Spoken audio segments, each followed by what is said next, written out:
Bonsoir, dames et messieurs, c'est l'heure des informations sur la télévision de la famille.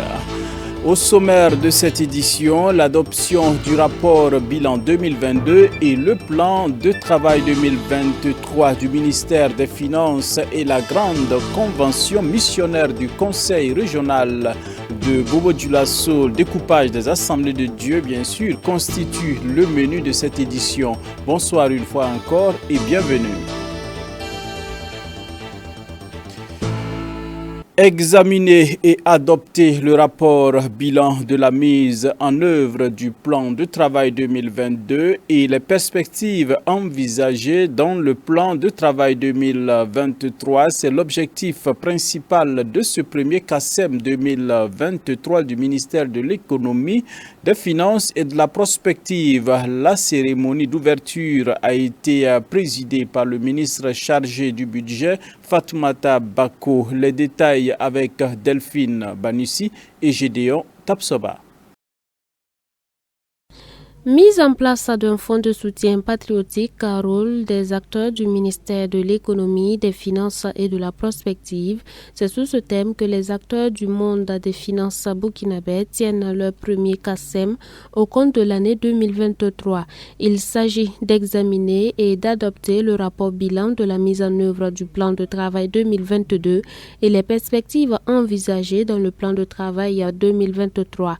Et selon la ministre déléguée chargée du budget, en dépit des difficultés rencontrées en raison du terrorisme, le bilan 2022 est satisfaisant avec des taux d'exécution physique et financière respectifs de 83,10% et 79,46%. L'année 2022 a été difficile, notamment sur les plans sécuritaires et sociopolitiques. Nonobstant ces difficultés, des acquis majeurs ont toutefois été engrangés et il convient de saluer et féliciter l'ensemble des agents et des responsables qui ont œuvré dans ce sens. Leur abnégation, leur ardeur au travail et leur engagement sans faille se sont traduits par des résultats satisfaisants au titre de l'année 2022, au rang desquels nous pouvons citer la mobilisation des ressources propres à hauteur de 2400,54 milliards, sur une prévision de 2110 milliards, soit un taux de recouvrement de 113,77% et une hausse de 399 milliards. La mobilisation de 39 milliards au profit des budgets des collectivités, sur une prévision annuelle de 43 milliards, soit un taux de recouvrement de 90%. L'appurement des restes à recouvrer de 17,90%. Le financement de 85 projets à hauteur de 2,254 milliards de francs CFA par les programmes Agrinova, JAL et Burkina Startup. L'octroi de cash transfert à 500 000 bénéficiaires pour un montant global de 12 milliards de francs CFA dans le cadre des filets sociaux et en réponse à la crise alimentaire. Le transfert d'un montant de 41 milliards aux collectivités territoriales en accompagnement des compétences transférées. En ce qui concerne la collecte de fonds du soutien patriotique, le ministère en charge des Finances joue un rôle assez important, selon Dame Fatoumata Bako. C'est le ministère de l'Économie et des Finances qui porte en tout cas la mise en œuvre de ce fonds de soutien patriotique, en ce sens que c'est le ministère qui doit élaborer les textes pour l'opérationnalisation de ce fonds. Également, c'est le ministère qui doit animer tous les dispositifs de coordination de ce fonds, au-delà même du fait qu'il y a ce travail de sensibilisation également à faire pour la contribution effective au niveau de ce fonds de soutien-là également. Donc, c'est tous ces éléments qui font qu'on a choisi, en tout cas, cette thématique-là pour être présentée au niveau de cette première session du CACEM de notre ministère pour 2023, pour encore une fois appeler les collègues à vraiment mesurer l'importance de ce fonds de soutien. C'est une rencontre qui s'est tenue ce jeudi 23 février 2023 à Ouagadougou. Nous le disions en titre, ouvrons la fenêtre de la convention missionnaire qui se tient en ce moment à Bobo-Dioulasso. Avant l'ouverture proprement dite, l'heure était au préparatif, une immersion au cœur du comité d'organisation avec nos envoyés Odette Zouanguena et Xavier Ouedraogo. Dans quelques minutes s'ouvrira dans la cité de Sia, précisément l'église des Assemblées de Dieu de Lafiabougou, un événement dit inédit dénommé la Grande Convention missionnaire qui drainera du monde. Pour que la fête soit belle, le comité d'organisation mis en place à cet effet est en train de mettre les petits plats dans les grands pour que l'activité soit un succès. C'est une grande convention missionnaire que nous avons voulu organiser parce qu'après avoir fêté les 100 ans de l'Église, alors nous nous sommes dit, en 100 ans, nous n'avons pas pu toucher tous les peuples non atteints du Burkina Faso. Donc avec la force de ce centenaire que nous avons, que l'Église a, nous nous sommes dit, bon, qu'est-ce que le Seigneur veut que nous fassions ensemble pour atteindre les non atteints? Voilà l'idée qui nous a poussés à organiser cette convention missionnaire. Tout est fin près de la région ecclésiastique de Bobo-Dioulasso à l'église des Assemblées de Dieu de Lafiabougou, en passant par les sous-régions ecclésiastiques, hommes, femmes, enfants, tous ont mis la main à la pâte. Les préparatifs vont bon train lorsque la vision est bien présentée, bien acceptée par le peuple de Dieu. Alors tous, nous nous sommes levés comme un seul homme, hommes, femmes, enfants, et la main dans la main, toutes les églises de la région de Bobo, et voire même les églises qui sont dans les sous-régions. Alors nous nous sommes mobilisés, tout est prêt. Depuis ce matin, j'étais là, et j'ai pu voir vraiment avec quelles ailes les uns et les autres se sont investis. Donc il est l'heure juste d'aller commencer à louer le Seigneur et à vivre l'ouverture de cette convention ce soir. C'est un programme alléchant qui a été concocté à cette occasion pour tenir en haleine les 500 voire 600 participants attendus de l'intérieur et de l'extérieur du pays.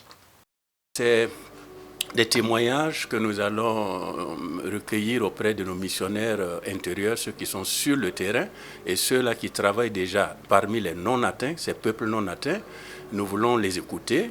Et ensuite, nous avons des orateurs qui vont nous traiter le thème, c'est-à-dire ce qui peut être achevé, par exemple, et le « que veux-tu que je fasse ?» Et aussi, voilà, le directeur de la mission va nous parler justement de la vision, comment il voit les choses, comment il entend organiser l'œuvre missionnaire au Burkina Faso. Bon, et voilà, des encouragements, des prières, voilà ce que nous entendons faire. Le bien fondé de cette noble cause n'est plus à démontrer. Moment de sémence, de bénédiction, de grâce et de faveur divine, le peuple de Dieu est alors convié à ne pas manquer ce grand rendez-vous. Que l'Église accepte se donner la main pour qu'ensemble nous puissions accomplir, ou j'allais dire achever l'œuvre missionnaire que nous devons achever parmi les peuples non atteints. Parce qu'on les connaît, on connaît où se trouvent ces peuples-là et pourquoi après 100 ans l'Église n'a pas pu les atteindre. Donc je pense que c'est l'occasion pour nous de pouvoir rectifier le tir et aller courageusement vers ces peuples parce que c'est le temps du Seigneur pour ces peuples. Notons que cette grande convention missionnaire se tient du 22 au 26 février 2023 à Bobo-Dioulasso sous le thème « Que veux-tu que je fasse ?» Et par la suite, les petits plats étant mis dans les grands, le clap d'ouverture de la grande convention missionnaire du Conseil régional de Bobo Sud, placé sous le thème « Que veux-tu que je fasse ?» a été donné hier soir par le vice-président de la dite région en présence du directeur national de la vision missionnaire des Assemblées de Dieu du Burkina Faso. Le point de la cérémonie d'ouverture avec Odette Zouanguena et Xavier Ouedraogo.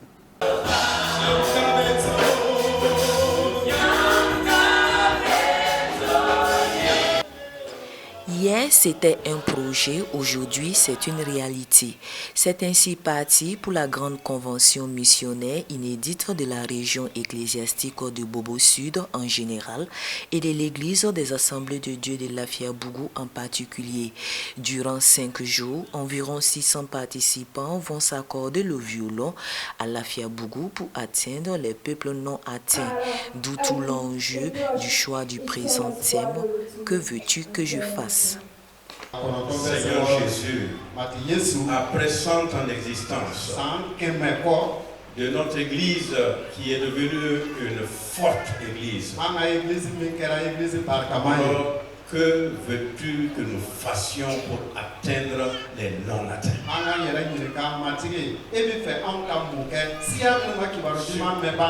Surtout les non-atteints qui existent au Burkina Faso.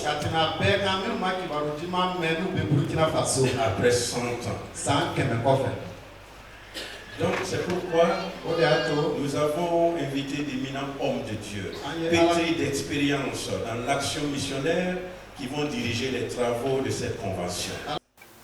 Le pasteur Jean Ouedraogo, vice-président de la région ecclésiastique du Bobo Sud, a donné le ton de la cérémonie. Au regard de l'engouement manifeste, il n'a pas manqué de taris d'éloges à l'endroit du pasteur Oubda et de son assemblée, dont l'engagement pour l'œuvre missionnaire n'est plus à démontrer. La région tient à dire merci au pasteur Oubda, qui a vraiment su mobiliser son assemblée pour la réussite de cette convention. Vraiment, notre prière est que Dieu bénisse son serviteur et qu'il bénisse également l'assemblée qui accompagne la vision du serviteur de Dieu. Même son de cloche pour le directeur national de la vision missionnaire des Assemblées de Dieu du Burkina Faso Vimab, le docteur Jean-Baptiste Rwamba, qui n'a ménagé aucun effort pour marquer de sa présence et constater par la même occasion de visu les prouesses de cette assemblée de moissonneuses.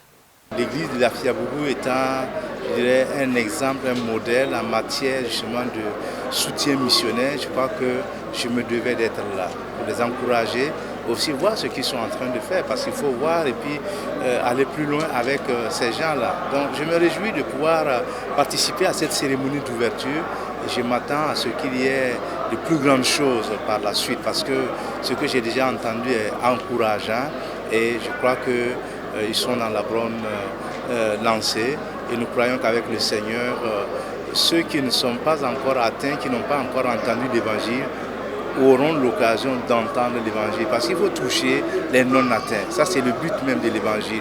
Que tous entendent. Parce que la Bible dit dans Matthieu 24, 14, cette bonne nouvelle du royaume sera prêchée dans le monde entier, alors viendra la fin. Tant que le dernier n'a pas entendu, il n'y aura pas de fin. Et je crois que nous pouvons accélérer ce processus.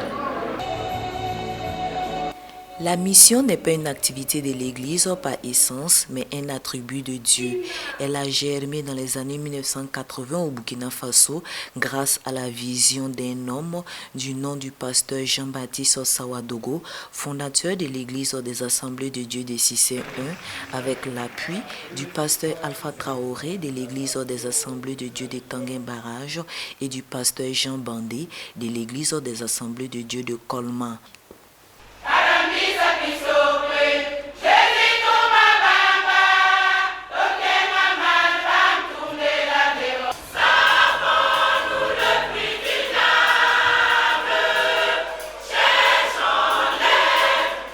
Et toujours sur le sujet à Bobo-Dioulasso, bien entendu, ce sont environ 600 participants qui sont attendus, dont des délégations de l'intérieur et de l'extérieur du pays, au nombre desquelles figurent celles de Cissé 1, Tanguin Barrage et Colma, des églises précurseurs des conventions missionnaires. Notre équipe a recueilli les impressions de leurs représentants à l'issue de la cérémonie d'ouverture. On les écoute. Je crois qu'on est satisfait de savoir que après l'église de Colma, il y a d'autres églises dans la ville de Bobo et qui ont saisi la vision et qui continuent l'œuvre de la mission. On est la mère et nous avons enfanté et nous sommes heureux de voir que nos enfants se lèvent pour la même cause et pour la mission. Et ça nous va droit au cœur et nous avons un sentiment de joie et de réjouissance. Et nous sommes une mission envoyée par toute l'Église parce que nous-mêmes, à l'interne, nous avons des activités semblables. Et là, c'est parce que toute l'Église veut venir soutenir l'activité missionnaire à Lafia-Bougou. Nous apportons notre soutien autant que nous pouvons pour encourager la mission, autant ce qu'elle fait ici et ce qu'elle fait aussi dans notre Église. C'est un sentiment de joie pour moi d'entendre ces choses. C'est bien vrai que nous sommes de l'Église 601. Quand tu entends des choses comme ça te donne encore beaucoup plus de courage pour continuer, pour aller de l'avant. Vraiment, je ne regrette pas d'être là pour assister à cette convention. La fenêtre internationale à présent, un clin d'œil en Afrique du Sud où une fiscalité en faveur des énergies propres est envisagée. Le ministre des Finances Enoch Godongwana a présenté son budget pour 2023 devant les parlementaires réunis au Cap ce mercredi. Le gouvernement propose des avantages fiscaux pour encourager la production d'énergie propre et lutter contre la crise énergétique. En Afrique du Sud, le ministre des Finances Enoch Godongwana a présenté son budget pour 2023 devant les parlementaires réunis au Cap ce mercredi. Le gouvernement propose des avantages fiscaux pour encourager les investissements dans la production d'énergie propre afin de lutter contre la crise énergétique et les pannes de courant de plus en plus graves. À partir du 1er mars 2023, les entreprises pourront réduire leurs revenus imposables de 125% des dépenses d'investissement dans les énergies renouvelables. Nous introduirons également une nouvelle mesure d'incitation fiscale en faveur des particuliers qui installeront des panneaux solaires sur les toits, dans le but de réduire la pression sur le réseau et atténuer les délestages. Sur le plan national, les délestages sont devenus plus persistants et prolongés, ce qui a un impact sur la prestation de services et menace la survie de nombreuses entreprises. L'Afrique du Sud est soumise à des coupures quotidiennes depuis des mois, allant jusqu'à près de 12 heures par jour. L'entreprise publique Eskom, qui produit 90% de l'électricité du pays, est incapable de produire suffisamment dans des centrales vieillissantes et mal entretenues. Face à cette crise énergétique, le président Ramaphosa avait déclaré l'état de catastrophe nationale. Et plus loin, aux États-Unis, Jill Biden en Namibie et au Kenya pour renforcer les partenariats. La première dame des États-Unis, Jill Biden, va se rendre en Namibie et au Kenya cette semaine pour renforcer les partenariats de Washington sur le continent africain, a indiqué mardi la Maison-Blanche. La première dame des États-Unis d'Amérique est arrivée mercredi à Windhoek. Jill Biden entame dans la capitale namibienne une visite de 5 jours en Afrique. Elle a été accueillie au pied de son avion par la première dame namibienne, puis direction la State House pour une rencontre avec le président Hage Geingob. Jill Biden ne cache pas sa proximité avec la première dame namibienne.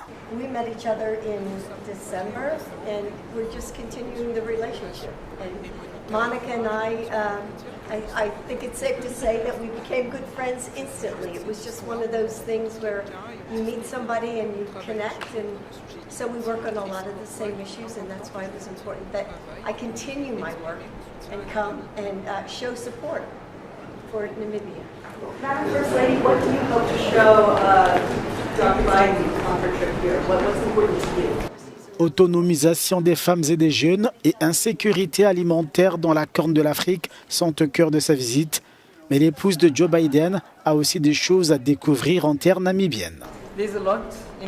Il y a beaucoup de choses en Namibie que nous aimerions vraiment montrer au Dr Biden. Je sais que c'est sa première visite en Namibie. Je sais que c'est la première fois qu'une première dame américaine visite ce pays. Et je pense que ce qu'elle dit est vrai. C'est une démocratie très dynamique. Nous avons une population jeune, très nombreuse, qui anime cette démocratie de manière très énergique. Et cela est entièrement rendu possible par nos valeurs constitutionnelles, mais aussi par les valeurs personnelles de nos dirigeants. Il n'en a peut-être pas l'air, mais il est vraiment le démocrate ultime. Après la Namibie, Jill Biden prendra la direction du Kenya avec en toile de fond le renforcement de l'engagement de son époux dans la région. Elle est la première First Lady américaine à se rendre seule en Afrique depuis Patricia Nixon en 1972. Et c'est tout pour ce soir, dames et messieurs. Merci de nous avoir témoigné votre fidélité une fois encore. Nous prenons rendez-vous demain pour d'autres actualités. Bonsoir et à demain, dis-je. Soré de Luende a réalisé ce journal. Bonsoir chez vous.